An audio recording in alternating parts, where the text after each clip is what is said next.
اعوذ باللہ من الشیطان الرجیم الحمد للہ نحمدہ ونستعینہ ونستغفرہ ونؤمن بہ ونتوکل علیہ ونعوذ باللہ من شرور انفسنا ومن سیئات اعمالنا من یہدہ اللہ فلا مضل لہ ومن یضلل فلا ہادی لہ ونشہد ان لا الہ الا اللہ وحدہ لا شریک لہ ان محمدًا عبدہ ورسولہ صلی اللہ علیہ وآلہ وسلم اما بعد رب اشرح لی صدری ویسر لی امری واحلل عقدۃ من لسانی یفقہوا قولی۔ السلام علیکم ورحمۃ اللہ وبرکاتہ۔ پچھلی بار ہم لوگوں نے آیت نمبر 58 تک پڑھا تھا، 58 پر رک گئے تھے۔ بے شک اللہ تعالیٰ تمہیں حکم دیتے ہیں کہ امانت جس کی ہے اسے پہنچاؤ، اور اگر تم فیصلہ کرنے کے لیے تمہیں منتخب کیا جائے تو لوگوں کے درمیان فیصلہ کرو عدل کے ساتھ۔ بے شک کیا ہی اچھی نصیحت ہے جو اللہ تعالیٰ تمہیں کر رہے ہیں۔ اللہ تعالیٰ تو سب کچھ سننے والے ہیں اور سب کچھ دیکھنے والے ہیں، سب کچھ سن رہے ہیں، دیکھ رہے ہیں۔ یہاں پر آ کے آیت نمبر 58 ہم لوگوں نے پڑھی تھی۔ یہ دیکھیں، یہ آیت ایک گولڈن پرنسپل ہمیں دے رہی ہے، امانت کو حقدار جو ہے وہاں تک پہنچانے کی، اور جب فیصلہ کرنا ہو تو انصاف کے ساتھ فیصلہ کیا جائے۔ ایک دوسرا گولڈن پرنسپل اس کے ساتھ ہی آ رہا ہے۔ کاش کہ ہم لوگ ان گولڈن پرنسپلس پر عمل کرنے والے ہوتے، آج کے مسلمان قوم، اس میں بھی شامل ہوں۔ اعوذ باللہ من الشیطان الرجیم۔ یا ایھا الذین آمنوا اطیعوا اللہ واطیعوا الرسول۔ اے ایمان والو، اطاعت کرو اللہ کی۔ اللہ کی اطاعت کیا ہے؟ اس قرآن کی رہنمائی پر چلو۔ واطیعوا الرسول، اور رسول کی اطاعت کرو، اس لیے کہ رسول کی اطاعت وہ چیزیں جو اس میں واضح نہیں ہیں، اللہ کے نبی صلی اللہ علیہ وسلم نے جو اتنی واضح نہیں، اللہ کے نبی صلی اللہ علیہ وآلہ وسلم نے ان کو واضح کیا، احادیث آپ کی۔ وَأُولِي الْأَمْرِ مِنْكُمْ، اور جو تم میں صاحب حکم ہوں۔ کیا مطلب؟ جو با اختیار لوگ ہوں۔ میرا باس جس آفس میں کام کرتا ہوں وہ با اختیار آدمی ہے، اس کی میں اطاعت کروں۔ 3 اطاعتوں کا ذکر ہوا، اللہ کی اطاعت، اللہ کے رسول کی اطاعت صلی اللہ علیہ وآلہ وسلم، اور جو تمہارا باس ہے، جو اولی الامر ہے۔ اس ملک کا اولی الامر کون ہے؟ اس ملک کا پرائم منسٹر۔ اطاعت کرو اس کی۔ فَإِن تَنَازَعْتُمْ فِي شَيْءٍ فَرُدُّوهُ إِلَى اللَّهِ وَالرَّسُولِ۔ اگر کسی معاملے میں تم میں آپس میں تنازع ہو جائے، تنازع کا کیا مطلب ہے؟ 2 رائے آ رہی ہیں، کوئی ایک حکم ملا، ایک کہتا ہے نہیں یہ حکم درست نہیں ہے، دوسرا یہ کہتا ہے نہیں یہ حکم درست ہے، تنازع ہو گیا۔ تو اللہ تعالیٰ فرما رہے ہیں کہ اس کو لوٹاؤ اللہ کی طرف اور رسول کی طرف۔ اللہ کی طرف لوٹانا کیا ہے؟ قرآن۔ رسول کی طرف لوٹانا کیا ہے؟ آپ صلی اللہ علیہ وسلم کی احادیث، وہ صحیح احادیث جس کا ذخیرہ آج ہم لوگ سبھی کہتے ہیں صحیح، صحیح 6 کتابیں، ان میں لوٹاؤ۔ کیوں؟ ان کنتم تؤمنون باللہ والیوم الآخر، اگر تم ہو تسلیم کرنے والے اللہ کو اور آخرت کو، اگر تم ہو ایمان رکھنے والے آخرت کو اور اللہ کو، اللہ پر اور آخرت پر، تو تمہارے لیے یہ حکم دیا جا رہا ہے کہ ایسی حالت میں تم اسے لوٹاؤ اللہ اس کے رسول کی طرف۔ ذَلِكَ خَيْرٌ وَأَحْسَنُ تَأْوِيلًا، یہی خیر ہے، اسی میں بھلائی ہے، اور انجام کے لحاظ سے سب سے بہتر ہے۔ آج ہمارا کوئی معاملہ ہوتا ہے 2 مسلمان ملکوں کے درمیان، تو ہم لے جاتے ہیں کہاں؟ وہ کیا کہتے ہیں کیا ہے وہ کورٹ، کون سا کورٹ کہلاتا ہے وہ، ورلڈ کیا ہے وہ، بہرحال تو وہاں لے کے جاتے ہیں. بھائی اگر تنازع ہو گیا ہے تو اللہ کی کتاب کی طرف آؤ، دیکھو اس میں کیا حکم ہے، اللہ کے نبی صلی اللہ علیہ وسلم کی احادیث کو دیکھو اس میں کیا ملتا ہے، وہاں سے نتیجہ اخذ کرو اور اس پر عمل کرو. اور یہ اس لیے کہ اگر ہے تم میں، اگر ایسا نہیں کرتے تو پھر ایمان کہاں ہے اللہ پر اور آخرت پر؟ کدھر ہے ایمان؟ جو آج ہم لوگوں کی حالت ہے کہ دعویٰ کرتے ہیں ایمان ہے اللہ اور آخرت پر، اور کرتے وہ ہیں جو ہمارا دل چاہتا ہے نا. جو اولین کام ہے نماز، وہ بھی نہیں ادا کرتے. یہ ایک طرح سے ایک گولڈن پرنسپل ہے ہمارے تمام معاملات کے اندر کہ کوئی بھی معاملہ ہو، اس معاملے کو جب بھی اس میں کوئی اختلافی پہلو نکل آئے تو ایسی حالت میں اسے لوٹایا جائے اللہ اور اس کے رسول کی طرف. میں نے آپ کو وہ حدیث اب تک یاد ہو گئی ہوگی، الدین المعاملہ، دین معاملے کا نام ہے، ڈیلنگ کا نام ہے. اللہ تعالیٰ کہہ رہے ہیں کہ اللہ کے ساتھ ڈیل کرو، کیسے؟ اس کی اطاعت کر کے. رسول کے ساتھ ڈیل کرو، کیسے؟ اس کی اطاعت کر کے، ان کی اطاعت کر کے، ہے نا. اور جو تمہارے صاحب حکم ہیں، بااختیار لوگ ہیں، ان کی اطاعت کرو. ہمارے یہاں تو دستور یہ ہے بھائی کہ جو بھی پرائم منسٹر بنا پہلے دن سے اس کی کھچائی شروع، ٹانگیں کھینچنا شروع ہو گئے. کاش کہ یہ لوگ جو اہل علم ہیں ان لوگوں کو چاہیے کہ جو چیز درست ہے اس کو سپورٹ کریں، جو چیز غلط ہے اس سے بات کریں، اس کو بتائیں کہ یہ غلط ہے، اس کو درست کرو. لیکن ایسا کرنے کے بجائے ہم عمومی طور پر ٹانگیں کھینچنا شروع ہو جاتے ہیں. افسوس ہوتا ہے، میں دیکھتا ہوں ایسے کچھ جماعتوں کی حالت کہ جو ان کا کام ہی یہی ہے، ہر چیز میں نقص نکالنا. اللہ تعالیٰ رحم فرمائے. اور یہ درست نہیں ہے. نبی کریم صلی اللہ علیہ وسلم نے کہا، ایک حدیث میں آپ نے فرمایا کہ جو شخص امیر کی اطاعت سے نکلا وہ دین سے نکل گیا. اس کی مثال آپ نے دی، وہ ایسے ہے جیسے کہ کوئی بکری یا بھیڑ اپنے گلے سے نکل گئی اور اس کے بعد اپنے اس سے نکل گئی تو کوئی کسی بھی بھیڑیے کا شکار ہو سکتی ہے. یہ حکم بہت اہم ہے، یہ ہدایت بہت اہم ہے. کوئی بھی معاملہ ہو، چاہے وہ سوشل معاملہ ہو، پولیٹیکل معاملہ ہو، فائنینشیل معاملہ ہو، کوئی معاملہ ہو، اس معاملے کو لوٹاؤ اللہ کی طرف اور اللہ کے رسول کی طرف صلی اللہ علیہ وسلم. اگر تمہیں اولی الامر ایسا حکم دے رہا ہے جس میں تمہیں شک ہے، تنازع ہے، اختلاف ہے، اور یہ صاف اللہ تعالیٰ فرمانا اگر تم ہو ایمان والے، اگر تمہیں ایمان ہے تو ایسا کرو، اللہ پر اور آخرت پر ایمان رکھنے والے ہو. ایمان کیا ہے؟ وہی آیت 2 سے 5 سورۃ البقرہ، یاد رکھیں. ایمان وہی ہے. کسی نے کہا وہ تو متقیوں کے لیے ہے، آپ اس کو ایمان، عام ایمان میں بات کرتے ہیں. جواب میرا یہ ہے کہ جنت اللہ تعالیٰ نے متقیوں کے لیے بنائی ہے. اگر جنت نہیں چاہیے تو ٹھیک ہے. جنت اللہ پورے قرآن میں ہر جگہ اس بات کا، جنت کس کے لیے ہے؟ متقیوں کے لیے. وہ لوگ جن کا ایمان سچا ہے اللہ کی نظر میں، وہ متقی ہیں.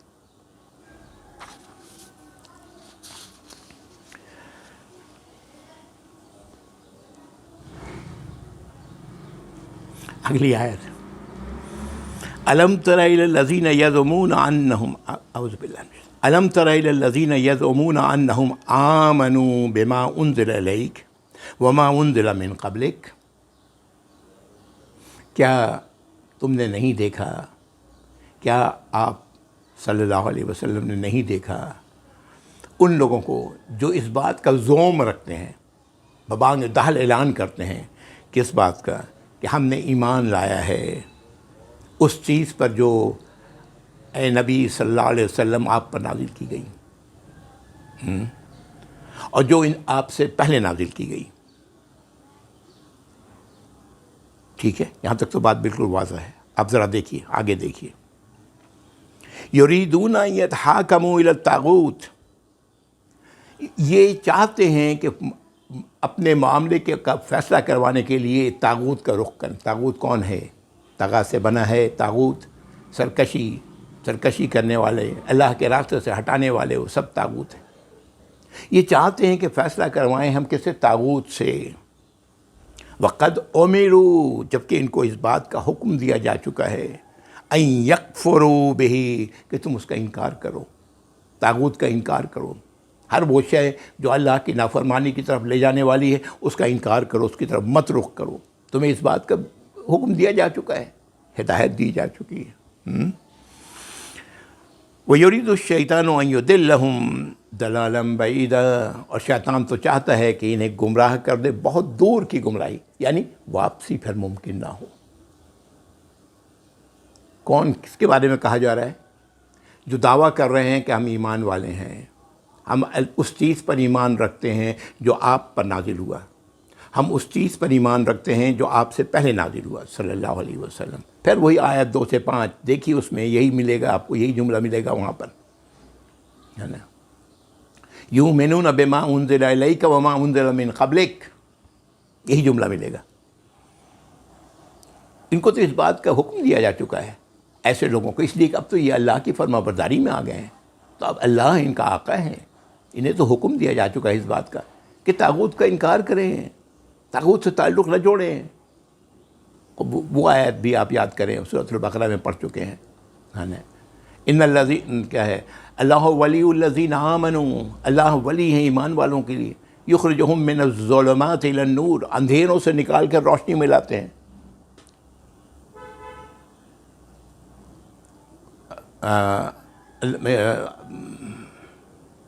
اعوذ باللہ من الشیطان الرجیم۔ اللہ ولی الذین آمنوا یخرجہم من الظلمات الی النور والذین کفروا اولیاءہم الطاغوت یخرجونہم من النور الی الظلمات۔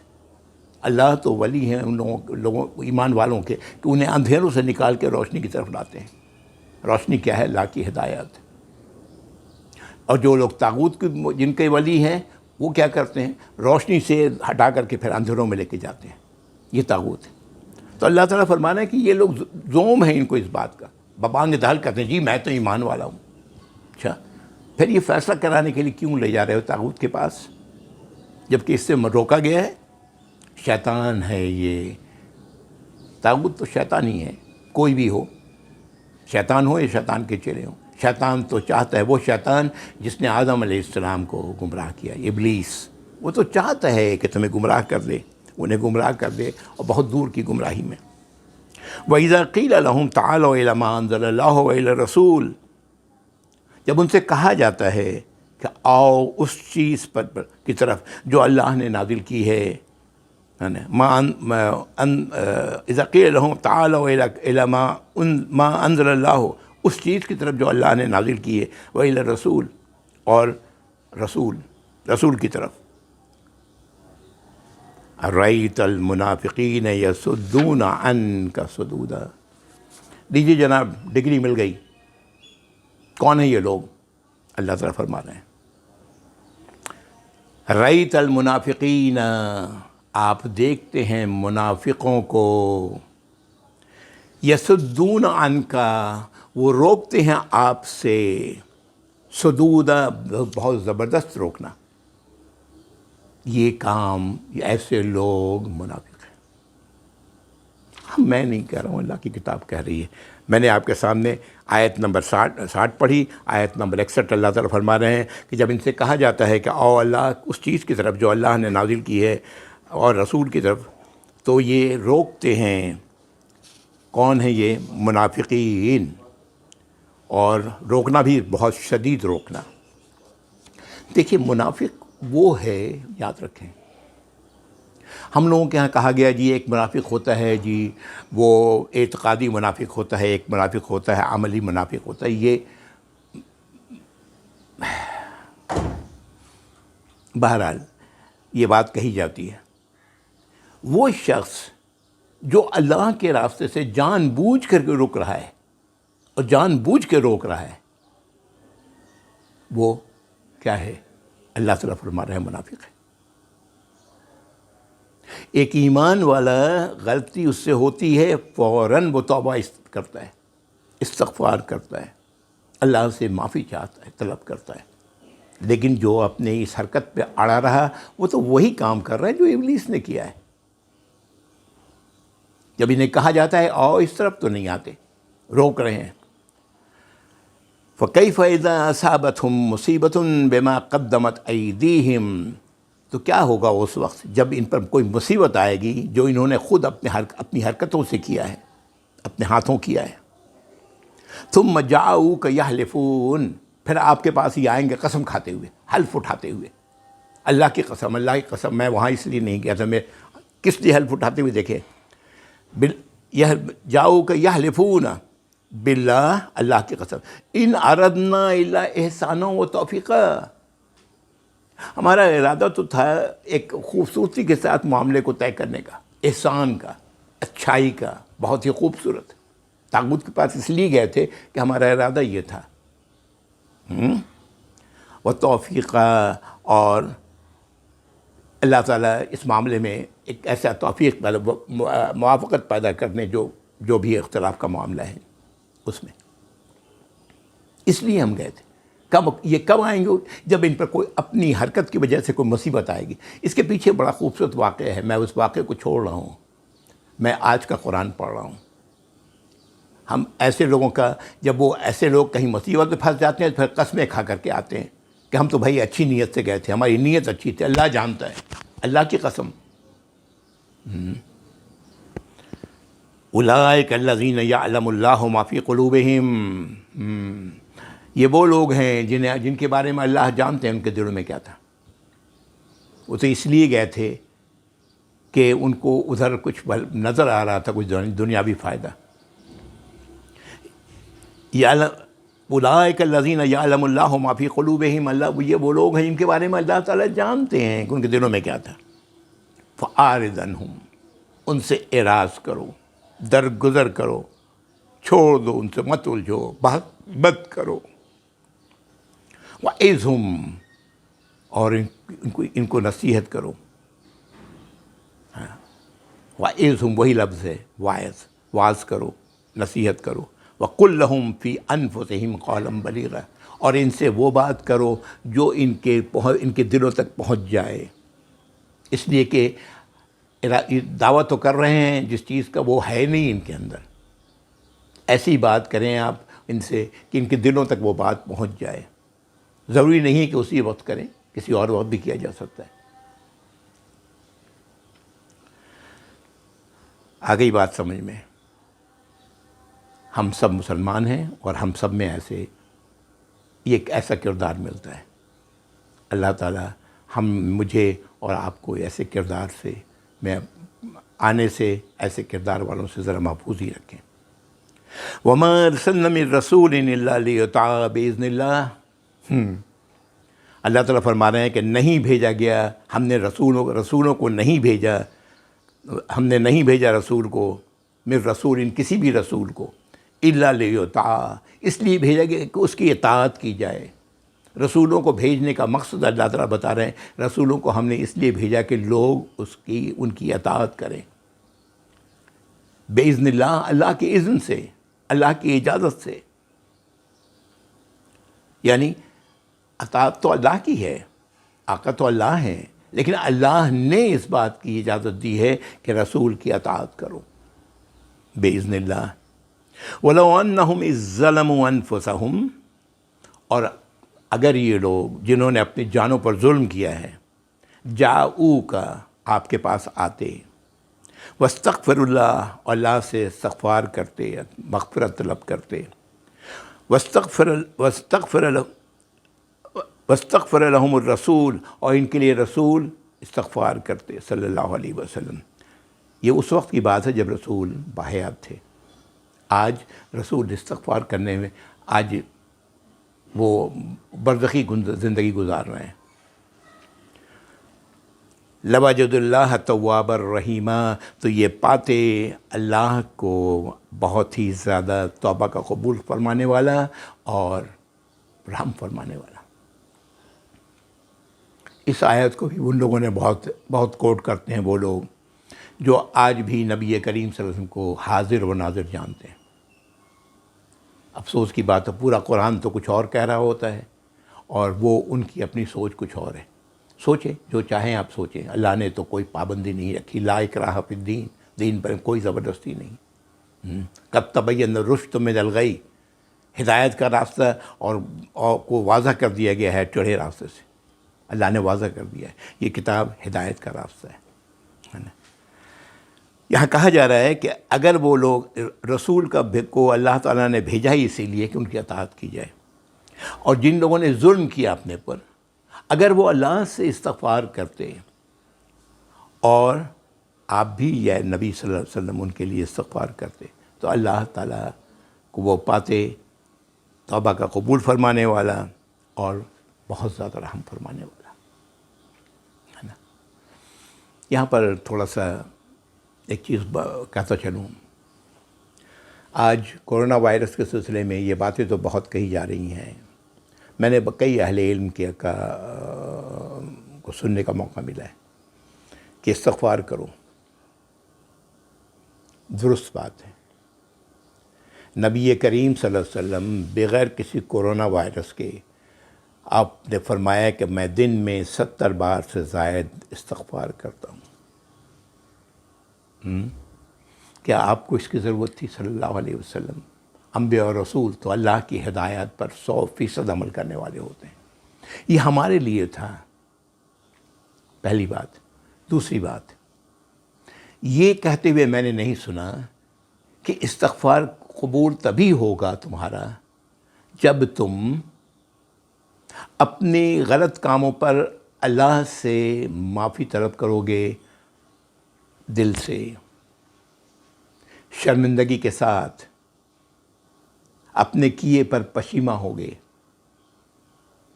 آئندہ نہ کرنے کا عزم ہوگا کہ آئندہ نہیں کروں گا یا اللہ، اور اپنی اصلاح کرو گے۔ پیچھے یہ باتیں میں بہت وضاحت کے ساتھ کر چکا ہوں کسی نشست میں، اپنی اصلاح کرو گے، پھر یہ استغفار اللہ کے ہاں قبول ہوگا۔ استغفر اللہ کا نعرہ لگاتے رہو، اللہ کے ہاں قبولیت نہیں اس کی جب تک کہ یہ چیز نہ ہو جو میں نے کہا کہ اللہ سے معافی کی طلب کرنا، اس اپنی پشیمانی کے ساتھ، شرمندگی کے ساتھ، ندامت کے ساتھ اپنی کیے غلطیوں پر، اس کے بعد نہ کرنے کا اسے دوبارہ عزم ہو اندر۔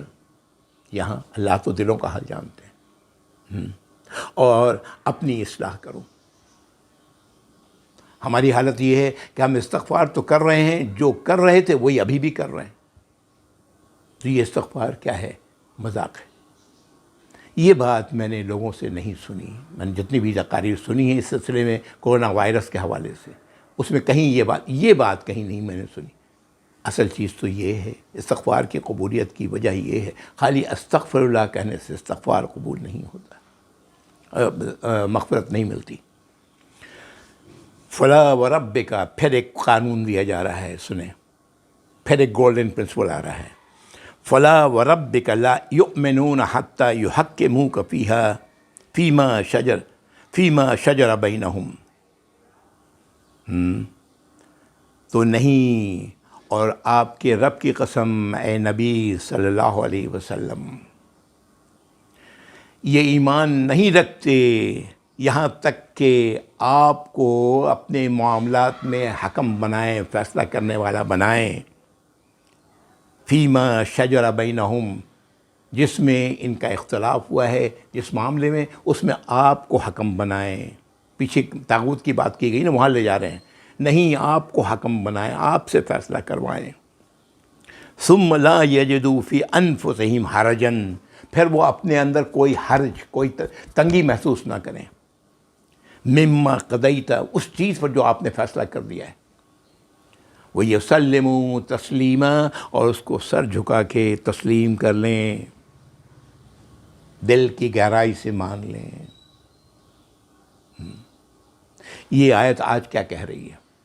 آج یہ کہہ رہی ہے کہ اپنے معاملات کو پہلے اللہ نے کہہ دیا کہ اللہ کی طرف اور اللہ کے رسول کی طرف لوٹاؤ، تو یہاں یہی کہا جا رہا ہے کہ جب وہ کوئی چیز اللہ کی، نبی صلی اللہ علیہ وسلم کی کا اس سلسلے میں حکم ملتا ہے تو اس حکم کو ایمان والا فوراً تسلیم کرے گا، دل کی گہرائی سے تسلیم کرے گا، اس کے دل میں ذرا بھی تنگی نہیں ہوگی اس معاملے میں۔ یہ ہے وہ بات جو کہی جا رہی ہے، بے شمار چیزیں ہیں. نبی کریم صلی اللہ علیہ وسلم نے فرمایا کہ کفر میں اور شرک میں ایمان میں اور کفر میں، ایک روایت میں ہے ایمان اور شرک میں فرق کرنے والی شے نماز ہے. جب فیصلہ تو کر دیا، اگر نماز نہیں پڑھتے تو تم کفر میں ہو، تم شرک کر رہے ہو اللہ کے ساتھ، تم نے اپنے نفس کو اللہ کے برابر بنایا ہوا ہے، شرک کر رہے ہو. ایسی بے شمار چیزیں ہیں. تو کہا جا رہا ہے کہ جب تک کہ یہ نہ ہو، اللہ تعالیٰ قسم کھا کے کہہ رہے ہیں، پھر الفاظ سنیں، فلا پس نہیں، وربک اور آپ کے رب کی قسم، لا یؤمنون نہیں ایمان رکھتے ہیں یہ ایسے لوگ، حتی یحکموک یہاں تک کہ آپ کو حکم بنائیں، فیصلہ کرنے والا بنائیں، فیما شجر بینہم اس چیز میں جن میں ان کے اختلاف ہوا ہے. ثم لا یجدوا فی انفسہم پھر وہ اب نہیں پائیں اپنے اندر محسوس نہ کریں حرجن کوئی تنگی، کوئی ناپسندیدگی، مما قضیت اس چیز میں جو آپ نے فیصلہ کر دیا ہے، ویسلموا تسلیما اور اس کو تسلیم کریں اپنے دلوں سے، دل کی گہرائی سے. ہم سب دیکھ سکتے ہیں کہ ہم کہاں کھڑے ہیں. ہاں، میں اپنے آپ کو دیکھ سکتا ہوں میں کہاں کھڑا ہوں. اللہ تعالیٰ محفوظ رکھے ان کیفیت سے جس میں آج امت مسلمہ کے بہت سارے لوگ ہیں جو ان میں ہیں، اور اللہ تعالیٰ سب کو ہدایت دے یا رب العالمین. آگے وَلَوْ أَنَّ كَتَبْنَا عَلَيْهِمْ أَنِ اقْتُلُوا أَنفُسَكُمْ أَوِ اخْرُجُوا مِنْ دِيَارِكُمْ اگر ہم نے ان پر لکھ دیا ہوتا کہ اپنے لوگوں کو قتل کرو. کون سے لوگوں کو؟ یہ اس طرح کی حرکت کرنے والوں کو، ان کو قتل کرو یا انہیں ان کے گھروں سے نکال دو. ما فعلوہ تو انہوں نے ایسا نہیں کیا ہوتا. الا قلیل منہم سوائے تھوڑے لوگوں کے.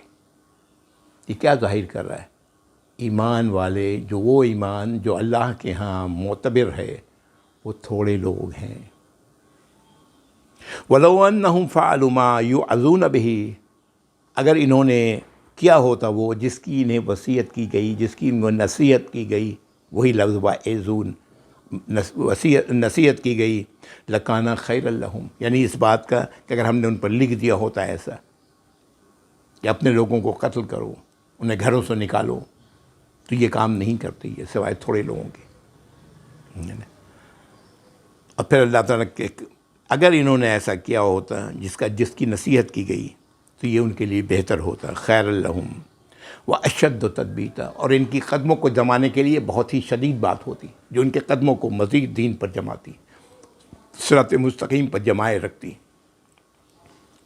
وَإِذًا لَآتَيْنَاهُم مِّن لَّدُنَّا أَجْرًا عَظِيمًا اور ہم ایسی حالت میں انہیں دیتے عظیم اجر دیتے، عظیم بدلہ دیتے، عظیم ان کی کمائی کا بدلہ، کمائی کا اجر عظیم دیتے. وَلَهَدَيْنَاهُمْ صِرَاطًا مُّسْتَقِيمًا اور ان کی رہنمائی فرماتے سیدھے راستے پر. وَمَن يُطِعِ اللَّهَ وَرَسُولَهُ پھر سنیے، پھر ایک گولڈن پرنسپل آ رہی ہے. وَمَن يُطِعِ اللَّهَ وَرَسُولَهُ فَأُولَٰئِكَ مَعَ الَّذِينَ أَنْعَمَ اللَّهُ عَلَيْهِم مِّنَ النَّبِيِّينَ وَالصِّدِّيقِينَ وَالشُّهَدَاءِ وَالصَّالِحِينَ جو اطاعت کرنے والا ہے اللہ کی، رسول کی، تو یہ وہ لوگ ہیں جو ہوں گے، جو ہیں یا ہوں گے ان لوگوں کے ساتھ جن پر اللہ نے انعام کیا ہے. کن لوگوں پر انعام کیا ہے؟ من النبیین نبیوں میں سے، والصدیقین اور صدیقوں میں سے، سچوں میں سے، والشہداء اور شہیدوں میں سے، والصالحین اور صالحین میں سے. یہ لوگ ہیں جو انعام یافتہ لوگ ہیں. انعام یافتہ لوگوں کی لسٹ کون ہے؟ نبیین، صدیقین سچ بولنے والے لوگ، شہداء اللہ کے راستے میں شہید ہونے والے لوگ، صالحین اللہ کی اطاعت و فرمانبرداری کرنے والے لوگ. وحسن اولئک رفیقا اور کیا ہی اچھے ہیں یہ، کیا ہی اچھے ہیں ان کے دوست، ان کا یہ رفیق جو ان کے جن میں جا کے یہ ملیں گے.